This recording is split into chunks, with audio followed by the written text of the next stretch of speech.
Hey, welcome to the Rocky Top Rewind. I am Eric Kane alongside Brent Hubbs every Sunday night. Tennessee football season, 8 to 9 o'clock Eastern Standard Time. We're going back and looking at what happened the day before for Tennessee football.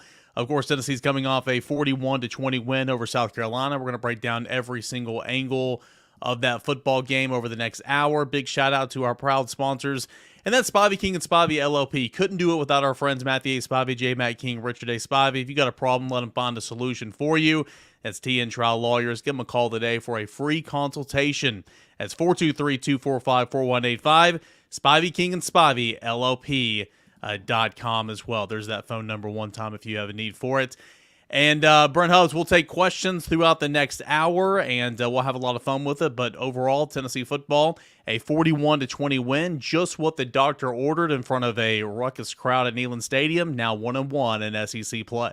Yeah, I mean, Tennessee did what they needed to do, and they won the line of scrimmage. That was the challenge from Josh Heupel all week long, was be more physical and win in the front, and Tennessee's offensive line won. Welcome back, Cooper Mays. Tennessee's defensive line was clearly terrific in the game. Rush lanes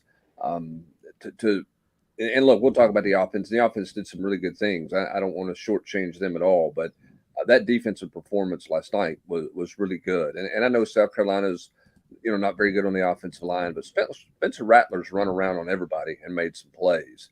And Tennessee just really took them out of everything they were trying to do offensively last night. Their contain was really good in terms of keeping Rattler under control and in control. And then on the back end, their coverage was really good. They took Xavier Leggett out of the game, and it was really good. So impressed with the way the defense played. Going to be tougher challenges, but Tennessee had to get that game last night. That was a must-win for Tennessee, and Tennessee got it done. Yeah, Tennessee got it done. You're exactly right. You don't want to start 0-2 in Southeastern Conference play, especially, I mean, you don't want to start 0-2, but you don't have a game next week, and so it'd be a long 2 weeks before a pretty good team in Texas A&M will be coming to Neyland Stadium. So getting that win, getting to even in 500 play and in conference play, and improving to 4-1 on the year, that's big. Now you can get healthy. We'll talk about Bru McCoy and that injury here in just a moment, but Tennessee is a bit banged up right now. A chance to rest, recover, kind of recharge a little bit, and then hit that second win because it'll come fast and furious. You got Texas A&M, then you're on the road, you're at Alabama, you're at Kentucky, and then, of course, Georgia still later on the season. Got to go to Missouri. It's going to be coming pretty fast, but it's a little early, of course, but I think this is the perfect time for an off week, Brent, because Tennessee's a little bit banged up right now, missing a couple starters the other night, but able to power through.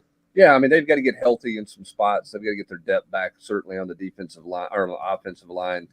Getting Aaron Beasley healthy, I don't think he's 100%, although he played a bunch last night. Getting him back closer to 100% is good. And then the other thing, too, is it gives you a week to kind of figure out what tweaks you're going to make to your offense without having Bru McCoy in the lineup for this offense. And what does that look like without McCoy? He did a lot of little things for Tennessee, really good blocker. He's the reason a lot of that sideways passing stuff was so effective to Squirrel White. So you're going to have to make some tweaks. I don't think it's just a simple plug and play, with Caleb Webb. Caleb Webb's going to play a bunch of snaps. Do you look at Thornton outside? There's some different things that I think you look at this week if you're Tennessee, because you're not into game week prep right now. You're into figuring out some stuff you can do differently, tweak some stuff. And address that particular side or that particular angle with this offense is kind of life without Bru McCoy.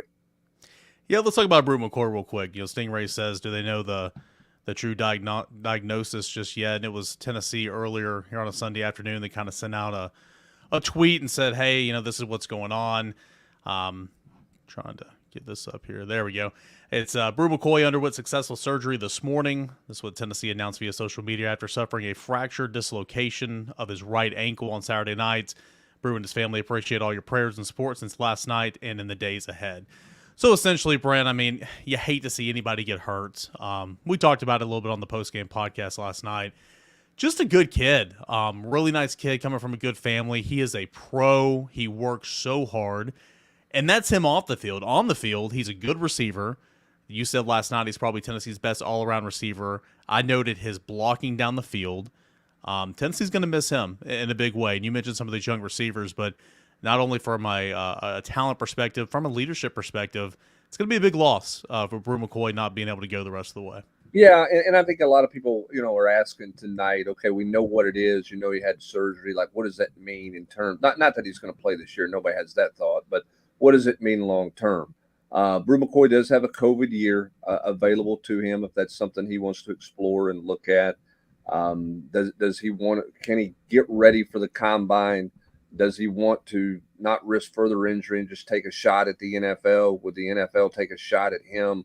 I think all of that conversation is way too premature right now. Bru's still in the hospital, probably going to be there a day or so. This was not an outpatient surgery last night, cast it up and send you back to the house type deal. The rehab is going to be long. It's going to be difficult on this one. And I think the first and foremost thing right now is just get to the point where you can start thinking about rehab. And you're going to be a ways away from doing that. This is a long, challenging, difficult road for Bru McCoy. That his family asking for prayers, and parents will stay here, for a while with Bru, and he's got a tough road ahead of him. But he's a tough kid who's ready to go to work. But he's going to have to. It's going to take some time to get back to that point. So in terms of what his future looks like about the spring and the draft, and could he use the COVID year? That is the last thing on anyone's plate in the McCoy camp right now. Because at this point, it's about making sure you don't have any kind of infections and you don't have any kind of issues like that. And, you get home, you get pain management going on, and you start the healing process to the point where you can think about, some type of rehab down the road, but that's still down the road. Yeah, I obviously wasn't listening to you guys on the broadcast because we were over there in the media, watching the game. But I remember sitting there and, when the injury happened, it was brutal, it was awful, thoughts and continued prayers. You never want to see that for anybody.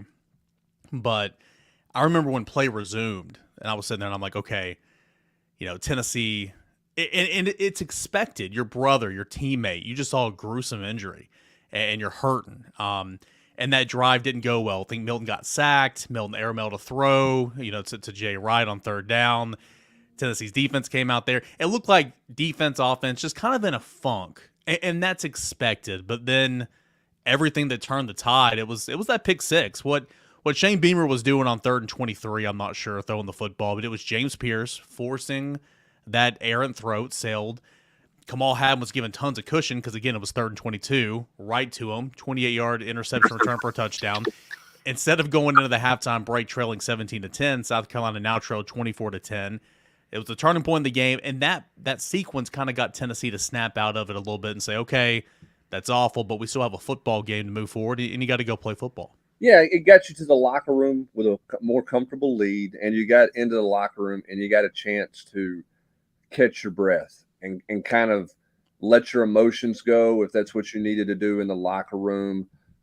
Whatever you had to do as an individual to get yourself back in a place to play, you had a chance to do that, and it was much needed at that point to get that going. Injuries are difficult for anybody to watch, fans, media, whatever. For players, that there's such an air of invincibility with those guys when they step on the field, and it's a crashing halt to them when you see a player suffer a significant injury. And it's a reminder. Joe Milton I thought was really candid and really raw in the postgame, where he just admitted, I don't want to go back out there.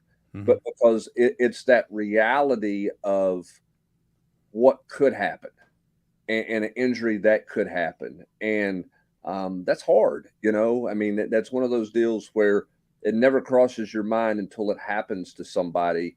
And then it's a smack in the face of, hey, this could happen on any given play to anybody out here. It's hard to get that armor back up and kind of that mental block back up that, hey, go play as fast as you can and run into somebody as fast as you can. And, go get as many yards as you can and try to fight through a tackle and all those types of things. I think it's hard. And so you're right that the pick six was huge. To go in the locker room and catch your breath was huge. What Shane Beamer was doing there, I have no idea. His explanation afterwards was kind of a head scratcher too. It didn't make a whole lot of sense. So Tennessee gets the pick six, goes up 24-10 into the halftime break. Tennessee scores on the opening possession of the second half. It would have been much better if you didn't allow South Carolina to score on its first play of the ensuing possession, but Tennessee once again wins the middle 8, and it was kind of off from there. I mean, Tennessee had control of the football game, and that's kind of all she wrote. Highlights, and we'll talk more about, whenever Austin gets on here, Caleb Webb, Chaz Nimrod, Dante Thornton, his injury status. Tennessee pretty thin right now, wide receiver. But yeah. The story of the night is, of course, defense. And I liked it in real time. I liked it on the rewatch. You can see, I mean, we always say it always ties together, but you can truly see it now as this defensive line goes. This defense will go. You got a defensive line that's putting pressure and causing havoc in the backfield. It allows your secondary to loosen up a little bit or tighten down, play a little man coverage, go out there and just compete. And we saw that last night in this football game. It looked like a nice old operation defensively for Tim Banks. Yeah, it did. I mean, the back was married to the front, and the front was married to the back. And the result of that was a lot of success for Tennessee. I know the players talked going into the game. It wasn't personal. It wasn't about revenge. I mean, Kamal Hadden, it was personal for Kamal Hadden. Okay, Kamal Hadden was locked in and played well last night. Not just the pick six, but Kamal Hadden played well. He didn't have a bust. He didn't have a dumb play. He didn't do anything goofy. And that when he plays like that, Eric, it allows him to be the best corner on this roster and on this team. I think what Gabe Judy-Lawley's given him on the other side is a great amount of consistency right now. He made a really nice play early in that game. On a stop that ended a drive where he did not allow himself to get picked. He went behind the rub, if you will, and was able to close back down and make the tackle in front of the sticks. Really heads up a play that is made because the guys played a ton of football. And I think he's settling into this defense and playing well. I don't know if Wesley Walker can do what he did last night. He was good. For 7 more games or not. That's the best he's played in the Tennessee uniform. It's the most aggressive he's played. It's the most decisive he's been in terms of covering the pass. They clearly felt like, hey, the defense is going to get home all the time up front, so we can squeeze and take a chance. I mean, what's interesting is you had Kamal Hadden with the pick six. Jalen McCullough should have caught the ball in the end zone on that ball. He got both hands on it. I think he was more worried about where his feet were, but he really had plenty of room there. That would have stopped a drive. And then Tamari McDonald dropped an interception on 4th down that could have been a 3rd interception there. They were in position to make more plays because I think they played with more confidence given what the defensive line was doing up front, which is your point. Everything is tied together. And when it's tied together, you got a chance to be a pretty good defense. No doubt about it. Tennessee shined defensively, 41-20, the final score. Tennessee over South Carolina. More on that defense. And look at that offensive line, the play of Joe Milton, all that and more. Your questions as well coming up as we continue on with the Rocky Top Rewind. Do want to give a shout out to Spivey King and Spivey LLP, proud presenting sponsors of the Rocky Top Rewind. Matthew A. Spivey, J. Matt King, Richard A. Spivey. You got a problem, let them find a solution for you. That is T&N Trial Lawyers. They specialize in criminal defense, family law, and personal injury. This practice has been in place since 2012. The specific partnership since 2012. The practice has been in place for over 43 years, 80 combined years of experience, and they know what it takes to, bring some modern legal demands or energized to meet those needs for you as well. They practice primarily in Northeast Tennessee, the Tri-Cities of Sullivan County, as well as Hawkins County, Washington County, and surrounding areas. Whether you're injured in a car accident, need a divorce, help with custody of your children, or have been accused of a crime, Spivey King and Spivey LLP is here to help. Got the phone number right here. We're watching on YouTube, 423-245-4185. That is a free consultation by picking up the phone, giving them a call today, or you can always visit them online at Spivey King and Spivey LLP.com. Spivey King and Spivey LLP. Problem? Let them find a solution for you. T&N Trial Lawyers. More of the Rocky Top Rewind. That is coming up next.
There we go. Welcome back into the Rocky Top Rewind. I am Eric Kane with my microphone turned on. He is Brent Hubbs.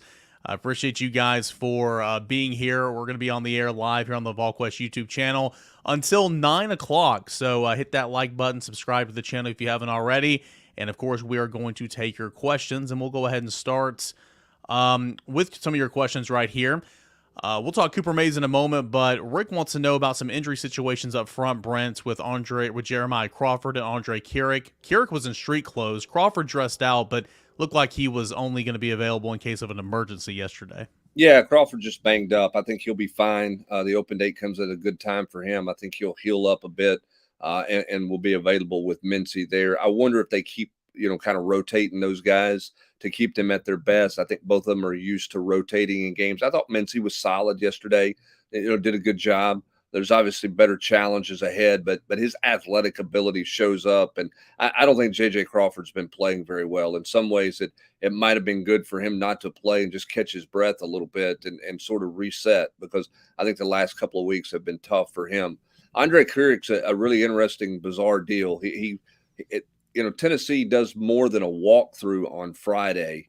Their walkthrough is really on Thursday. They have that one of those no sweat days or whatever. They go a little harder on Friday with, they don't tackle, they don't play 11-on-11 football, but there's some a little bit of physicality. And somehow Carrick got hurt in that Friday practice, got banged up in the Friday practice, from what I understand, which caused for the late shift. And kudos to Ollie Lane for sliding over and playing guard. Now, he's played a lot of guard before, so it wasn't a hard transition, but he hadn't been practicing very much at guard. And I think going into Friday, the plan was for Carrick to start because he'd been working beside Cooper Mays as the number one guy all week long. But he was unable to go. I think he'll be fine for Texas A&M.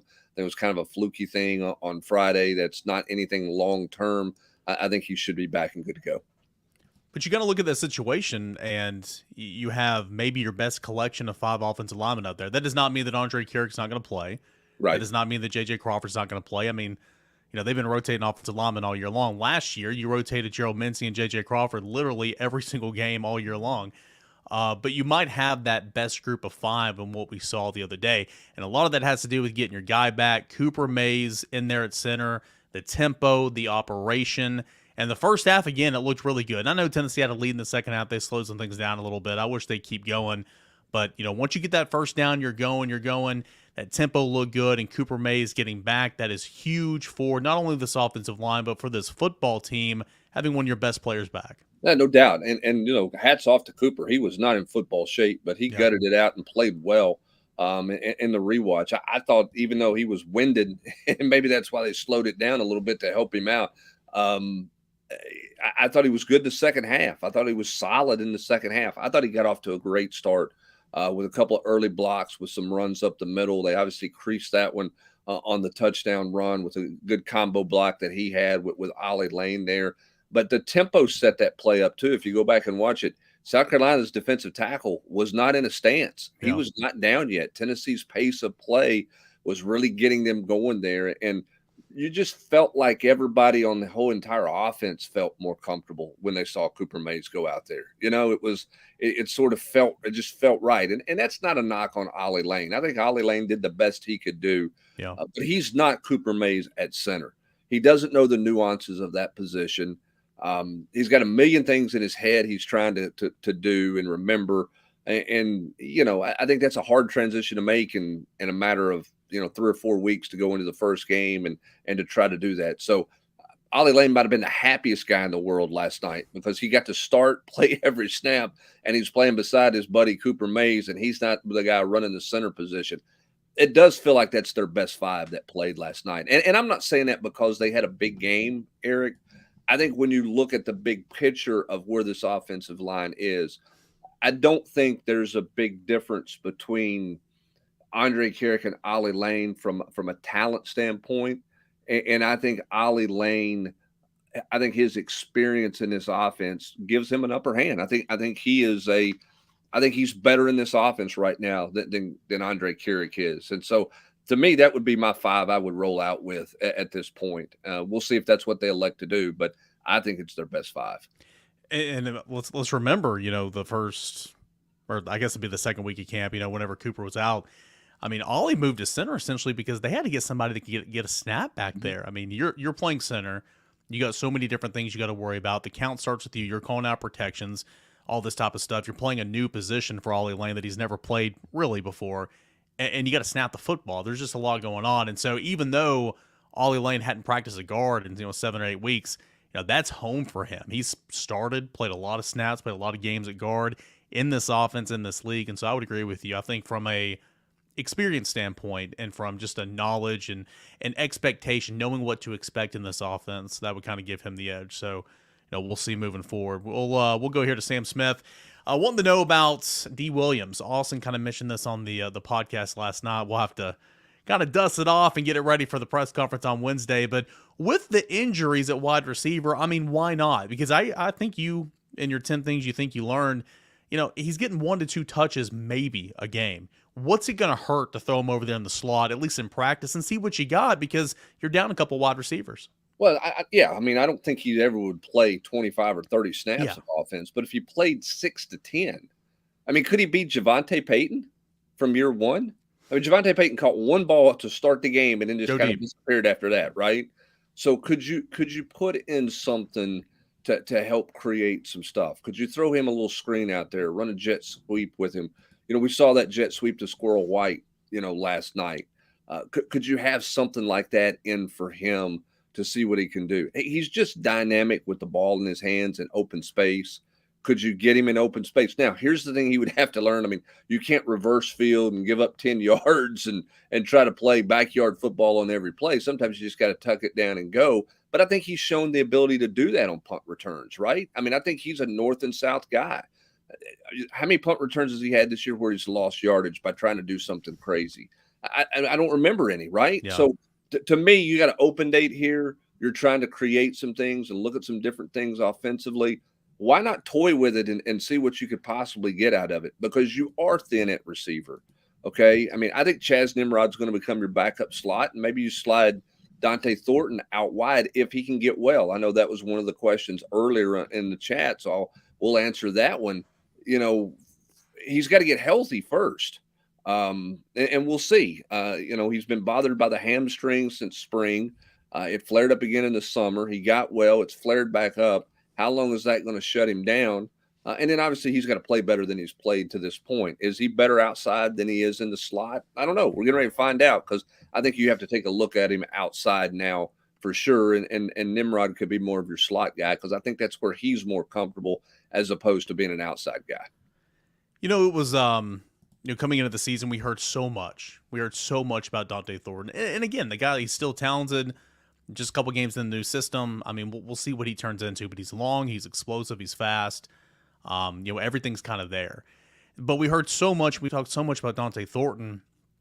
At least for me, I can't speak for everybody else, but it's almost like I just kind of didn't count Squirrel out. I knew he was going to play. I knew he was going to be a big part of this offense, but I didn't even really think about Squirrel White. But man, Squirrel White has been huge for this offense in all 5 games. And yesterday, again, he caught all 9 targets that were thrown his way. The one let's talk about here and that Thomas wants to talk about is the 50-yard bomb from Joe to Squirrel down the far sideline, where he had a face mask. It was pass interference.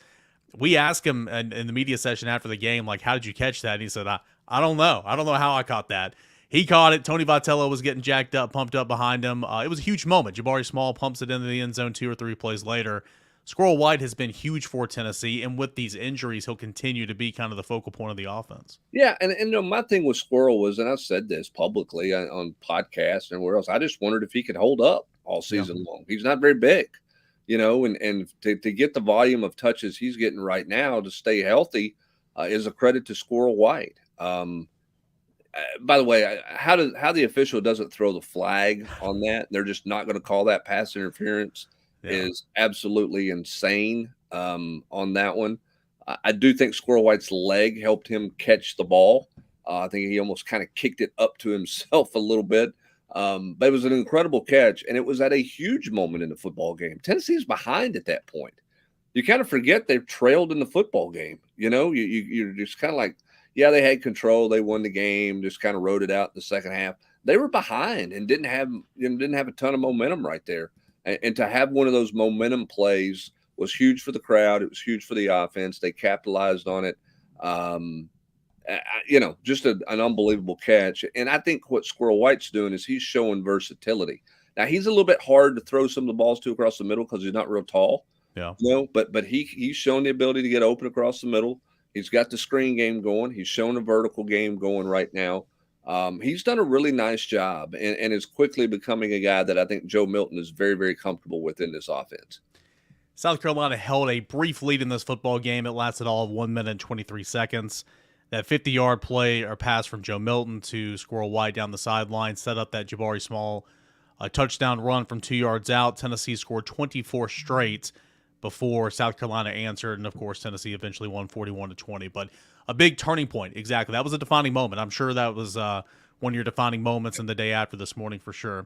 We're going to get Austin Price here in just a second on here, but let's get one more question before we turn our attention over there to him.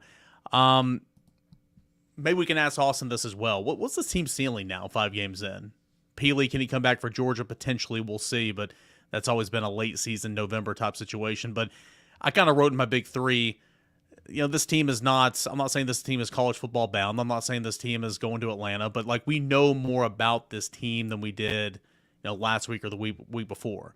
I don't think that we could have answered a lot of these questions before we saw them play against South Carolina, because up until that point, we had saw Tennessee face one team with a pulse, and it got its tail whipped. And now Tennessee's played another team with a pulse and did all right. What do you make of this team so far? Still 9 wins. Is the SEC still on the table? Technically, it is. But what do you make of this team so far?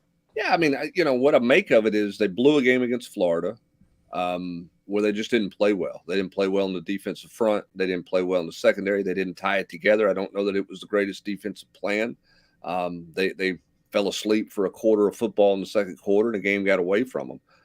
What's the ceiling for this team? I think it's going to hinge on their ability to run the football. Can they move the line of scrimmage against good defensive fronts? I think remains a question. They did a really good job last night. South Carolina's linebackers did not get nearly as involved in the run game and everything as I thought they would be. I think that's a credit to the offensive line. I think, we'll see. I mean, Texas A&M's defensive line is much better than South Carolina, so it's a different challenge. But I think their ceiling's still where I had it at. I think the fascinating part about that question is the rest of the league. I mean, you gave a game away against Florida because I still don't believe Florida's very good. Yeah. Now, how good is Kentucky going up there? Where are they going to be? I mean, Kentucky may be playing for the East at that point. We'll see what Kentucky does, because Georgia has certainly looked vulnerable, down double digits at home to South Carolina in the first half. Lucky to get out of Auburn alive. That's an Auburn team that couldn't score a week ago. They're in the game in the fourth quarter against Georgia with a chance to win at home. Alabama's okay. They beat up on Mississippi State. I still don't know how good they are offensively. I mean, what in the world is LSU doing? Somebody figure that one out for me. I mean, is A&M the best team in the West? I think this is a really interesting kind of convoluted year in the league because I don't think there's dominant quarterback play, which opens you up in a situation where you can, quite frankly, you can knock off somebody, but you can get beat on any given day as well, because I don't think you have great quarterback play right now. So my ceiling's not changed, not so much because I think Tennessee is better. I don't think they're as good as I thought they would be, or they haven't played as well as I thought they would play to this point. I don't think my ceiling's changed because I don't think the SEC has shown itself to be very good so far. But who's great in college football? Right? Michigan? Yeah.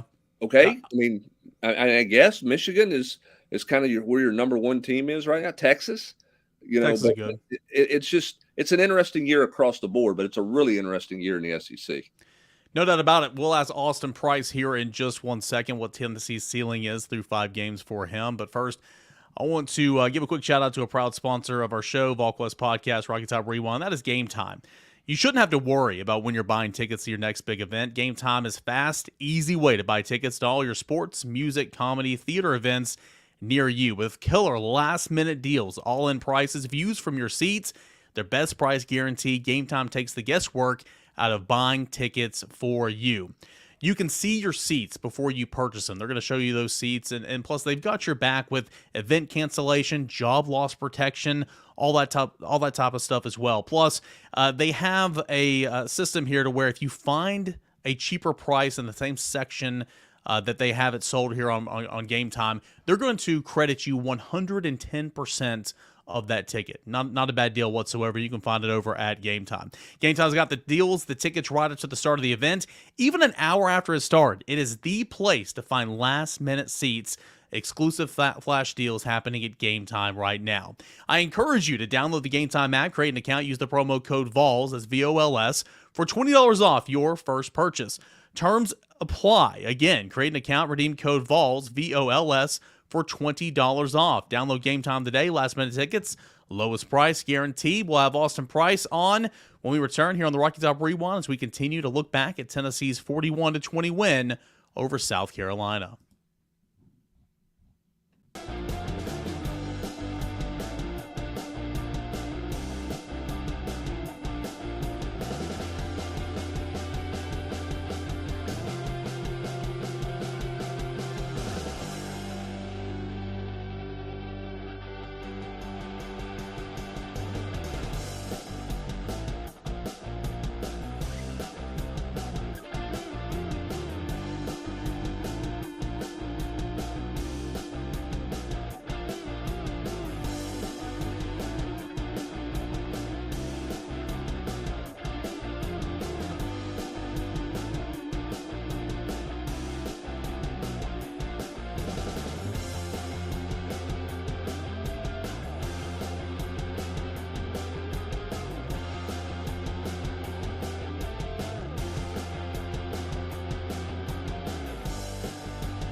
We'll go back into the Rocky Top Rewind. I'm Eric Kane, Brent Hubbs, and now we bring in Austin Price. Austin, I know you caught that back half of the question we were answering, but I want to pose that to you. Through 5 games, kind of what you're ceiling for Tennessee football from what you've seen so far. Well, I mean, the ceiling for me is still 10-2, just because if you were to win 2 out of the 3 in October, and then who knows what happens in November, right? Because, that would be you're 6-2 heading into the month of November. You're 7-2 after UConn. Then you go to Missouri. I think the floor is still 7-5 for me. I mean, they did the nice win yesterday.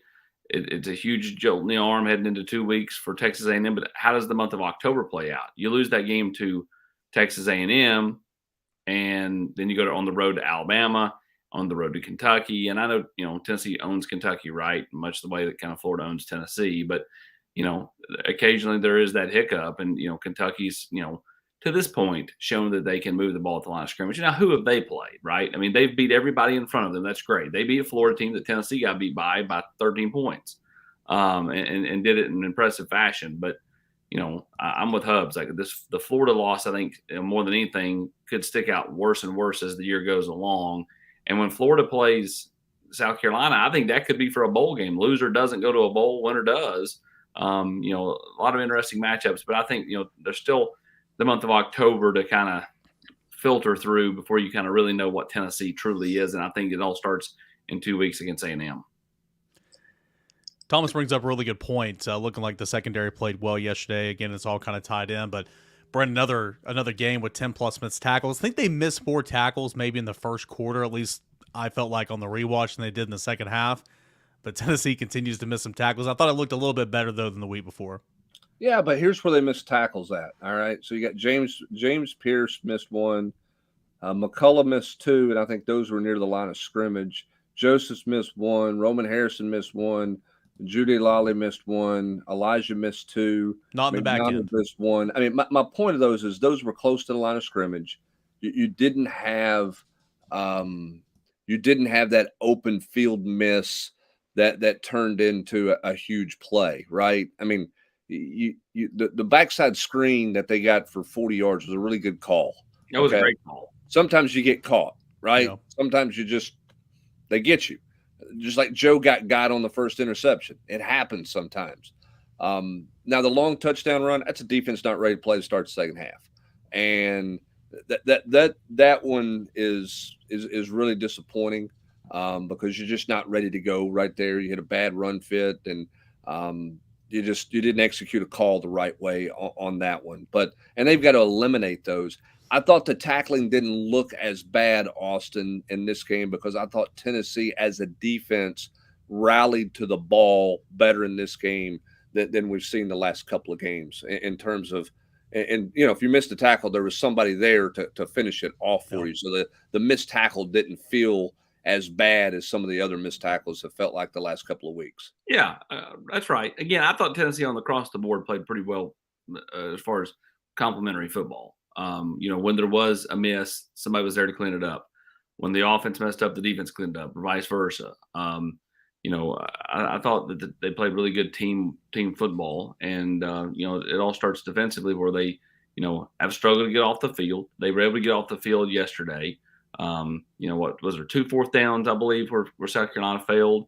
Again, like if Tennessee's defensive line, and they'll face far greater offensive lines, but if they can just be as disruptive, now I'm not talking about getting 5 and 6 sacks. I'm just talking about being disruptive, altering the way the play happens going forward. I think it makes everybody on the back end that much better. And then, as these young linebackers continue to progress, you have to really wonder, like, what's the ceiling for the defense? Because, they were much maligned after that Florida game. I thought it was a bad game plan, especially in the first half. They played some better in the second. But what do they look like as the season goes along? 2 weeks to prepare for an A&M team that, again, with Max Johnson, he's good, not great. Throw that deep ball well, manages it, but I'm not thinking he's a super playmaker. Although he is a better athlete than Connor Wegman when it comes to ability to make a play on the run. And Eric, hey, give credit to Brian Jean-Marie. Okay, he's just making depth happen. I mean, he's in the kitchen throwing in the ingredients to create linebacker depth. You look up in that game, Tennessee's backed up. Tennessee's got a short field they're working with, and he's putting Jeremiah T-Lander out there, and he's putting Arian Carter out there. He is not afraid, Eric, to play those young guys. Those young guys are rewarding him. They're getting better each game, and you're going to see them play more and more. That doesn't mean one of the starters is going to lose his job, but they're going to rotate at a heavier clip where those guys are going to get more and more snaps, and they're going to have they're going to have created some really nice depth there despite the injury to Keenan Peely. Yeah, I guess I didn't really notice it in real time during the game, but like during my rewatch, big critical 4th and 1, 4th and 2, whatever it was in the first half, and I look down there and there's Jeremiah T-Lander and Arian Carter. I'm like, wow, okay, that's a good experience, and that's a big moment in the football game. Fearless. I mean, Brian Jean-Marie's been fearless at that. Yeah. T-Lander played 12 snaps. Carter played 12 snaps. You still had Herring that played, I believe, 30 plus. But yeah, they're kind of force feeding them, and that's good. It's only going to help them in the long run. It's going to help Tennessee as the year goes on. We kind of talked about quarterbacks a moment ago, but it's 8:39. We're 39 minutes into this show, and we haven't really assessed Joe Milton's play. Couple turnovers yesterday. We broke some of those down on the mini pod. He looked like he was thinking you were in cover 2, didn't see that safety right there in the middle of the field, and he got there on that interception. The other interception, AP, if you threw it a little bit more inside, giving Jacob Warren a chance to catch it, I think it would have been better, but he's trying to force that in there. But any way you spin it, uncharacteristic, 2 interceptions, 2 turnovers for Joe Milton, the guy that protects the football pretty well. Yeah, again, I think a lot of it was made of that coming into the season, but he had really a small sample size for his career as far as total number of snaps. Now, the first interception, that was just bad, especially when Squirrel White was literally turn to the right, wide open for the first down. Wide open. Now, the second one, I mean, it's more of a 50-50 ball. That one doesn't bother me. That one ends up, causing a punt, or acts like a punt, which Tennessee played really well down along the goal line. I thought Jordan Thomas was actually going to get a safety there when they brought him on that corner blitz from the nickel spot. But, Joe, he kind of is who he is right now, right? I mean, I'm not saying he can't have that 350-yard day and put it all together one time, but right now you're battling the fact that there's no Bru McCoy. There's no Dante Thornton. It's a thin group of wide receivers, and the passing game doesn't have a ton of confidence. So how much confidence can it get? Can Dante Thornton be back for Texas A&M in 2 weeks? How much can you bring people along? I think all those things will play into how Joe plays against A&M, how he plays against Alabama, how he plays against Kentucky in the month of October. Because right now, I would say it's just kind of, pass just enough to keep the defense honest and take a deep shot or two just to keep the secondary honest, but do a lot of the short stuff and run the football. Yeah, I'll say this, and we'll move on from Joe. But Eric, I thought in the rewatch, I thought Jordan Rodgers had a great point in talking about Joe Milton's feet and what he needed to do, and kind of how he's a little bit unusual in that the more stable, the more quiet, I think is how Jordan described it, his feet is, the better he throws. You look at the slant balls he threw last night; they were catch and go balls. I mean, you catch it, stand there and throw it. He didn't take overstep strides. He didn't bounce his feet around. When he can do those types of things when his feet are not getting him in trouble, then I think he's pretty accurate with the football. But he's got, I mean, look, in a critical game, he's going to have to make a play or two. Maybe that's with his feet. I knew they weren't going to run him last night. You knew they weren't going to run him with the knee. Didn't have to. There's going to be a point in time where he's going to have to lead a drive to win a football game, or he's going to have to make a play to ice a football game. And we'll see right now. He's not getting Tennessee beat. He's playing solid. He's not playing great. He's not playing poor. He's just playing pretty solid football right now and has Tennessee, where they are in an open date getting ready for Texas A&M. He's the best looking game managing quarterback getting off the bus in the college football. I was going to say if you accept him for who he is, you kind of see the game a little bit different. Right now, he is a game manager. Now, he's got more potential than arguably anybody in the country, but right now he's a game manager, and there will be opportunities to hit a long ball, or two or three every single game. There's going to be a lot of lateral passing. There's going to be a lot of stuff, but when the tempo's there, he's, again, like what you said, he's not beating you right now. Overall, he's not making the wrong decisions. And if you have that, along with a strong run game, along with a defense that is active and making third down stops and forcing turnovers, that you're going to win a lot of games doing that. But there will come a time where, and I saw in the first half, I'm just like, run, go get the first down. And he finally, got out there and got a first down. But he had 20 or 30 yards in front of him. He was still looking to throw the football. It's like, just go be a player. And he's going to have to do some of that as the year goes on. A lot of recruiting questions, so we'll go ahead and jump in with Matt Ray as he joins the program. Matt, AP, big-time recruiting weekend for Tennessee overall. Before we get into specifics, Matt, kind of how would you assess how Tennessee did in terms of recruiting? A couple of official visitors and a lot of big-time unofficial visitor and some 25s as well. Yeah, it was a good weekend for Tennessee. I mean, you get Jordan Seaton in, and, that's kind of the news that, rocked Twitter in midweek, and you get him here and you capitalize on it. It seemed like you really put a good foot forward with him, right, Austin? I mean, I think when you look at what you were able to do with Jordan Seaton, you're probably going to lock him in for an official visit later in the process. He really enjoyed being around Josh Heupel, Glenn Ellerbe, spent a lot of time with Boo Carter. And I think this is maybe a little overlooked this weekend, but all of these commits wanted to be here this weekend. It was important for them to get out to a game, and a night at Neyland was important for them. So I think that was maybe an overlooked piece throughout the weekend, as they all had a really good time together. Yeah, I couldn't agree more. I thought having all of those players here, to be around a guy like Jordan Seaton, to be around a Cam Michael, that's big. Obviously, Merklinger, knows Cam Michael really well. Boo Carter's been working Cam Michael for a while. They saw each other at Colorado. Same thing with Jordan Seaton. And then you have Mike Matthews there, Edwin Spillman. I think it's important. And I think it was important to have Bennett Warren there, to have another offensive lineman. And honestly, if I'm Tennessee, I'm thinking, man, that's great that Bennett's been so active in trying to recruit Jordan Seaton to Tennessee. Because you never know how another O-lineman is going to take another O-lineman. Like, does he see it as competition, or does he see it as, hey, it's my guy on the other side, And, I think that all that plays in. Jordan Seaton looks like an official visit for the Georgia game in November. And, again, Tennessee put their best foot forward. I think that they have rocketed up the charts for Jordan Seaton. I would put them right there with Alabama at the top for the big 5-star offensive lineman from IMG. All right, so that's one of the big three that Derek is asking about right now, but a couple other OVs, Cam Michael, you had Hill in here as well. How did Tennessee do in the OV category, Matt? Well, I talked to Cam Michael this morning, and Tennessee's been at or near the top of that, and we've said that for a little while, and it still feels like that's exactly where it's at.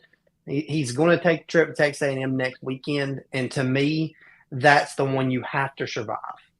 You're looking at a guy that he has a lot of schools after him, pulling him in a lot of different directions, trying to get him to slow this thing down. But Tennessee's been a constant for him. And this visit was important. He got all of the questions answered that he wanted to get answered. He including the academic side. He had a chance to meet John Tickle, ask and get questions answered about the engineering program, which is important to him.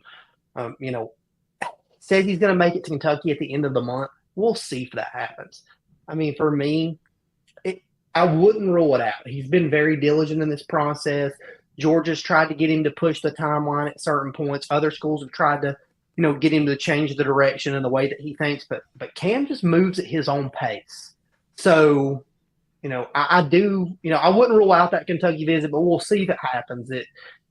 I'm just kind of curious if he sees everything that he needs to before then. But regardless, I think he's got his mind made up that he wants to be committed somewhere by the end of the first week of November. And, coming out of this visit, I like where Tennessee sits, but you have to survive Texas A&M, and they're going in on Cam pretty hard.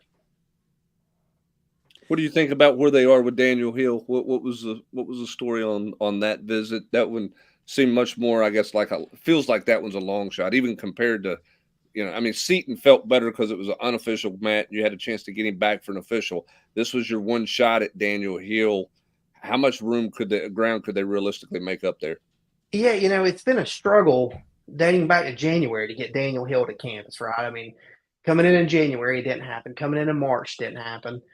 Finally get him out here in May for 865 Live, and then you just now get him back. I think there's a lot of mutual respect there between Daniel Hill and Jerry Mack, and that's one of the reasons that he slowed the process down a little bit. But still feels like Alabama is that team that's setting the bar right now. It feels like South Carolina's fallen off some, but gets here closer to midday on Saturday, checks out midday today.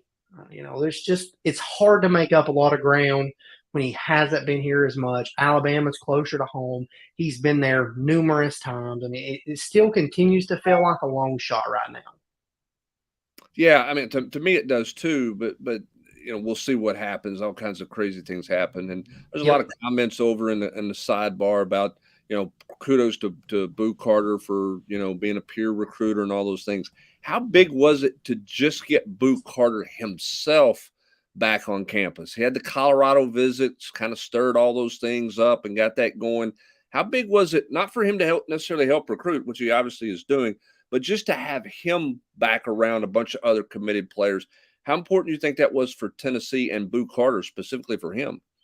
Yeah, I think it's big for Boo Carter. I mean, I think he's a guy that he enjoys where he's at. He enjoys the moment. And he tries to live in that. But for him, I think to be back inside of Neyland Stadium and experience another atmosphere like that would probably solidify some things again for him. Look back to last October. He was ready to commit to Tennessee after they defeated Alabama. Everybody rushed the field, a great atmosphere, that night. For me, I think this is a refresher for Boo Carter of why at that time he wanted to commit. Now, obviously, it took a little while to get to that point, but he had strong feelings that night, and for me, this kind of refreshes and resets things for him. And you can see he's working really, really hard. Talked to Mike Matthews after the game last night, and one of the things Mike Matthews told me was, I treated guys tonight as I peer recruited them the same way that Boo treated me. Everybody that you kind of talked about Boo. He's that guy in this class. I don't really know how to take the Colorado visit at this point. They can still get him back for an official visit too, and they're going to push there. I mean, we'll see what happens, but the more you can get a guy like Boo Carter to campus, the better. It's kind of like, if you're that guy in the class, then why go to Colorado? But the answer is, you're young, You're never going to get to do this again. Oh, maybe with the transfer portal. And of course, if you're Colorado, you were saying, hey, come here and you can play wide receiver. You can play defensive back. You can return kicks. I get it. But if you're that guy in the class, it's kind of like, well, why even entertain that? Let's shift gears here away from Boo Carter, who was here this weekend. Ron Wingo, big-time target. Any plans to get back to Tennessee in terms of seeing a game day visit or an official visit? Yeah, Ron Wingo hasn't ruled out taking his official visit to Tennessee later in the cycle. If he does, it'll most likely be for the Georgia games, what he's told me at this point. But it continues to feel like that one trends away from Tennessee. Missouri and Texas have done a really good job there. Colorado's working really hard to get Ron Wingo on campus, but he canceled an official visit there this weekend. So we'll see what Ron Wingo does. He traveled a ton last fall. He hasn't been quite as active this fall, and he's seen Texas, he's seen Missouri, and it feels like he's really high on both of those programs and trying to narrow his focus and get to a decision. If Tennessee gets him back to campus, anything can happen, I guess. But for me right now, it just feels like that one continues to trend toward one of those programs in the Midwest. Matt, I know no one's making a decision based off a game result or anything, but you had the first of 3 big recruiting weekends here. The, of course, the South Carolina game, the A&M game, and the Georgia game coming up later in the season. The environment, the jerseys, the atmosphere, how much does that move the needle? I mean, the environment was great in Knoxville on Saturday night. And you had some big-time prospects here to see that, just like last year with the Florida game, just like last year with the Alabama game. How much does that move the needle for these guys? Man, it helps. I mean, I talked to Jordan Seaton on Wednesday, and he was all about, I'm going to be focused on the offensive line. I've heard about the environment. It'll be cool to see it, but I'm really interested in the offensive line. Don't get me wrong. Jordan Seaton looked very strong at the offensive line, but on Saturday night, he came out talking about the environment. Loudest he had seen, probably the best he had been to. It helps. I mean, that's pretty much all you can say about it. Sorry, guys. Where you been, man? I had a phone call that was much more important than talking to you guys from campus, and so I had to hop off. And since Matt was here to answer all your recruiting questions, I knew I wouldn't really be missed anyway. I'm just trying to figure out what I've got to do to get you on a podcast with me. I can't get you on Trail Tidbits. You hop off here. I'm like, man, what's going wrong here? Well, again, when he's looking for a bigger NIL deal, Matt. All right. I know. When you get the right phone call, you just, and especially again, like there was nothing I was going to add that you couldn't say. So it's like, it's easier. And I knew if I missed the phone call, it was going to be harder to get back at 9:00. So, Matt, you got the business decision. You got the bye week coming up. So for the team, continue to practice, refresh, get healthy, all that type of stuff. But for recruiting, a chance to get out on the road and go see some guys. How big are this next week, this weekend coming up for the Tennessee coaching staff in terms of going out and seeing some talent? Yeah, big. I mean, when you look at it overall, 4, 5, 6 weeks into the season, depending on where you're at. So you've had a chance to evaluate tape, look at guys. Now you can go see guys that you want. They're playing meaningful football. You can get out, see commits, and see recruits that you're trying to work on. It's just a big time. That bye week is refreshing in a lot of ways, but for these coaches, they're probably going to scour the road pretty hard. Yeah, I mean, I would think this is the weekend you're going to go see those JUCO kids. Because they play on a Saturday. This is an opportunity for you to go see them play, which leads me to this question, Matt and Austin. Austin, I'll include you in this one if you want to participate. If you don't have better things to do in the last 6 minutes of this show tonight, the balance between a JUCO kid and a transfer, where do you think that is in recruiting right now? And what do you think factors into those decisions to take a junior college player or to play in the portal for that spot and a transfer? What's that balance like right now in recruiting? Well, I think part of and I don't know the exact answer. And I'm not sure anybody really does, but for me, I think it's a little easier to go the JUCO ranks in terms of NIL. Like when you go to the transfer portal, they command so much in NIL that I think that's something you have to waiver. Then it goes back to, what's available in the JUCO ranks because they're available right now. you don't know what might or might not be available in the transfer portal. Maybe there's 7 defensive linemen and you need several that come about. Maybe there's 2, and all of a sudden you're battling every team in the country for those 2. Whereas the JUCO kids, you know what's available, as we said here, the 1st of October. So that's kind of my thought process on it. Well, I mean, I think when you look at it and you look back over these last 2 cycles, there's been one Jared Verse and one Bear Alexander. And Bear Alexander somewhat knew where he was going. Jared Verse, it was everybody, like you said, Austin, you're battling everybody for him. You know, when he blew up, you were battling everybody for him. It's just tougher. I think Tennessee trusts their evaluations at this point with the JUCO guys. Obviously, it'll be big to go out and see them. You hope to get them here for an official visit at some point. It seems like those are, starting to get a little bit more set in stone. But I think it's just a fine balance in that. It's what do you trust, and can you get them here? Because I think some of these JUCO guys are going to be a battle too. I mean, Brian Taylor's got big time offers. Kamari Copeland's got big time offers. Jamal Wallace has started to hear from more SEC teams since Tennessee offered him. So, I think all 3 of those guys are going to have intriguing processes to watch heading toward the finish line. Well, I mean, you had the comment there about Alex Short about Larry Johnson, and I think that's valid. I mean, I don't know if you can sit there and say, as Larry's 8 months into his Tennessee career, that Larry's going to be a real factor or not on the offensive line. Now, he was always developmental though, right? Because he came in pretty heavy.